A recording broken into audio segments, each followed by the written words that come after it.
भारत के इतिहास में कई बड़ी बड़ी कहानियां हैं, लेकिन कुछ कहानियां ऐसी हैं जो हिम्मत और जुनून की मिसाल बन जाती हैं।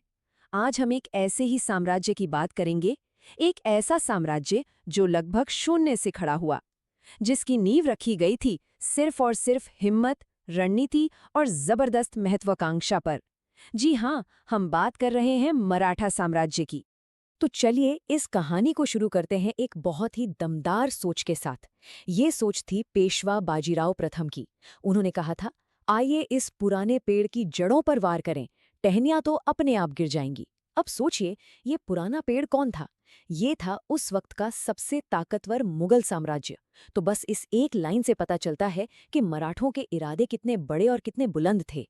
तो हर बड़ी कहानी की तरह इसकी भी एक शुरुआत थी, और ये शुरुआत हुई एक ऐसे शख्स से जिनका नाम इतिहास में सुनहरे अक्षरों में लिखा गया, शिवाजी। साल था 1627, जगह थी शिवनेर का किला। देखिए, उनका परिवार सिसोदिया राजपूत वंश से तो था, लेकिन वो दूसरे राज्यों के लिए काम करते थे। मतलब सीधी सी बात है, उनके पास न तो कोई अपनी जमीन थी, न कोई बड़ी सेना। साम्राज्य खड़ा करना तो बहुत दूर की बात थी। आप जरा उस दौर की तस्वीर देखिए।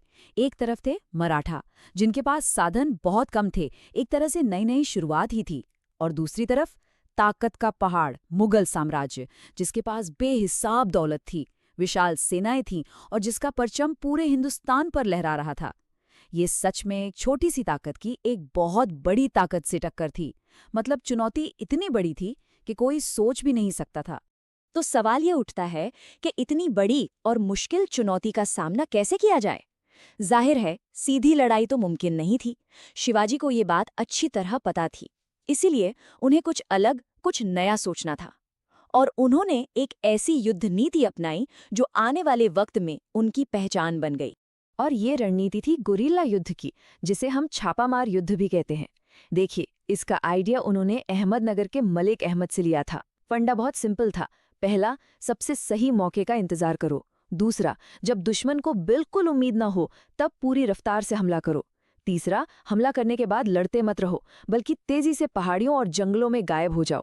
और चौथा, अपनी बड़ी बड़ी सेनाओं पर इतराने वाले दुश्मन को ऐसे तंग रास्तों और घाटियों में आने पर मजबूर करो जहां उनकी ताकत ही उनकी कमजोरी बन जाए। और इस रणनीति का असर कमाल का था। उनकी जीतें सिर्फ जीत नहीं थीं, वो किस्से कहानियां बन गईं। सोचिए, 7 फुट लंबे अफजल खान को एक छिपे हुए हथियार वागनक से ढेर कर देना, या फिर मुगल जनरल शाइस्ता खान के कैंप में रात के अंधेरे में घुसकर हमला करना। और वो किस्सा तो शायद सबने सुना होगा, जब वो औरंगजेब की कैद से फलों की टोकरी में छिपकर फरार हो गए थे। इन सब कारनामों ने शिवाजी को जीते जी एक हीरो बना दिया था। तो नतीजा क्या हुआ? नतीजा था ये नंबर 35। ये उन किलों की गिनती है जिन्हें शिवाजी ने एक एक करके मुगलों से छीन लिया था। हर किला मानो एक ईंट की तरह था, जिसे वो औरंगजेब की नाक के नीचे अपना साम्राज्य खड़ा कर रहे थे। ये उनकी बढ़ती ताकत का जीता जागता सबूत था। शिवाजी ने एक मजबूत नींव तो रख दी थी, लेकिन 1680 में उनकी मौत के बाद साम्राज्य पर पहला और सबसे बड़ा संकट मंडराने लगा। अब सवाल ये था कि इस विरासत को कौन संभालेगा, और इसी सवाल ने एक बहुत ही मुश्किल और खतरनाक दौर को जन्म दिया। तो देखिए हुआ क्या। 1680 में शिवाजी की मौत हुई और उनके बेटे संभाजी छत्रपति बने। लेकिन सिर्फ 9 साल बाद 1689 में औरंगजेब ने संभाजी को पकड़ लिया और बड़ी बेरहमी से उनकी हत्या कर दी। इतना ही नहीं, संभाजी के छोटे बेटे शाहू को मुगल अपने साथ बंदी बना के ले गए। इसके बाद सत्ता आई शिवाजी के दूसरे बेटे राजा राम के पास, और 1700 में उनकी मौत के बाद उनकी पत्नी ताराबाई ने अपने बेटे के नाम पर राज करना शुरू किया। मतलब एक के बाद एक झटके। ये वो दौर था जब लग रहा था कि ये नया नया साम्राज्य शायद अब बिखर जाएगा। लेकिन कहते हैं ना, हर अंधेरी रात के बाद सुबह होती है। इसी उथल-पुथल और संकट के बीच से लीडरशिप का एक ऐसा नया तरीका सामने आया जो मराठा साम्राज्य को सिर्फ बचाएगा नहीं, बल्कि उसे उसकी सबसे बड़ी बुलंदियों पर लेके जाएगा। और इसकी शुरुआत हुई मुगलों की एक चाल से। 1707 में मुगलों ने सोचा कि एक तीर से दो निशाने लगाते हैं। उन्होंने बरसों से कैद शाहू को रिहा कर दिया। उनका प्लान ये था कि शाहू वापस जाकर अपनी चाची ताराबाई से गद्दी के लिए लड़ेगा और मराठे आपस में ही लड़कर कमजोर हो जाएंगे। लेकिन ये चाल उन पर ही भारी पड़ने वाली थी। हुआ ये कि शाहू ने वापसी की और गृह युद्ध में जीत भी हासिल की। वो छत्रपति तो बन गए, लेकिन उन्होंने एक बहुत ही समझदार काम किया। उन्होंने बालाजी विश्वनाथ नाम के एक बहुत ही काबिल इंसान को अपना पेशवा बनाया, यानी प्रधानमंत्री। और यहीं से सब कुछ बदलने लगा। धीरे धीरे मराठा साम्राज्य का पावर सेंटर छत्रपति के बजाय पेशवा का दफ्तर बन गया। और जब बालाजी विश्वनाथ के बाद उनके बेटे महान बाजीराव प्रथम पेशवा बने, तो मराठा ताकत को जैसे पंख लग गए। और इन नए पेशवाओं का एक बहुत बड़ा सपना था। एक सपना जो बस कुछ लड़ाइयां जीतने तक सीमित नहीं था। ये सपना एक नारे में समाया हुआ था, कटक से अटक तक। यानी पूरब में कटक से लेकर पश्चिम में अफगानिस्तान की सरहद पर बसे अटक तक पूरे भारतीय उपमहाद्वीप पर मराठा परचम लहराने का सपना। और कमाल की बात यह है कि मराठों ने ये सपना पूरा भी कर लिया। उनकी सेनाएं अटक तक पहुंच गईं। लेकिन इतनी बड़ी महत्वाकांक्षा की एक बहुत बड़ी और बहुत भारी कीमत चुकानी पड़ी। और वो कीमत चुकाई गई साल 1761 में।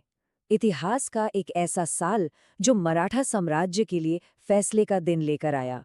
ये वो साल था जब पानीपत की तीसरी और सबसे भयानक लड़ाई लड़ी गई। तो पानीपत के मैदान में आमने सामने खड़ी थीं दो जबरदस्त ताकतें। एक तरफ थे मराठा, जिनकी कमान थी सदाशिवराव भाऊ के हाथ में। उनकी सबसे बड़ी ताकत थी उनकी घुड़सवार सेना। लेकिन एक बड़ी कमजोरी भी थी, वो अपने घर से बहुत दूर थे और उनकी सप्लाई लाइनें बहुत लंबी और असुरक्षित थी। दूसरी तरफ था अफगानिस्तान का शासक अहमद शाह अब्दाली। उसकी ताकत थी उसकी भारी तोपें और अनुशासन में रहने वाली पैदल सेना। मराठों का अटक तक पहुंचना अब्दाली को सीधी चुनौती थी। अब ये टक्कर होकर ही रहनी थी। और उस लड़ाई का जो नतीजा निकला वो मराठों के लिए एक कयामत जैसा था। पानीपत में उन्हें इतनी भयानक हार मिली कि एक ही दिन में उनके बड़े बड़े नेताओं की पूरी एक पीढ़ी खत्म हो गई। कटक से अटक तक का जो सपना था वो उसी मैदान में हमेशा के लिए दफन हो गया। लेकिन इस हार का असर सिर्फ मराठों पर नहीं हुआ। असल में इस एक लड़ाई ने एक पावर वैक्यूम बना दिया, एक खालीपन। मराठे बुरी तरह कमजोर हो चुके थे और मुगल तो पहले से ही नाम के शासक रह गए थे। और इस खालीपन को भरने के लिए एक तीसरी नई ताकत तेजी से आगे बढ़ रही थी, और वो थी ब्रिटिश ईस्ट इंडिया कंपनी। यानी पानीपत की लड़ाई ने सिर्फ एक साम्राज्य का अंत नहीं किया, बल्कि एक दूसरे साम्राज्य के उदय का रास्ता भी खोल दिया, जिसने भारत का इतिहास हमेशा के लिए बदल दिया। तो ये थी मराठा साम्राज्य के बनने और बिखरने की कहानी। एक अविश्वसनीय सफर जो शून्य से शुरू होकर अटक तक पहुंचा और फिर पानीपत में थम गया। लेकिन एक सवाल पीछे रह जाता है कि क्या होता अगर उनकी महत्वाकांक्षा अटक तक न फैली होती। यह हमें सोचने पर मजबूर करता है कि कैसे कभी-कभी एक अकेली लड़ाई, एक फैसला पूरे महाद्वीप की तकदीर लिख देता है।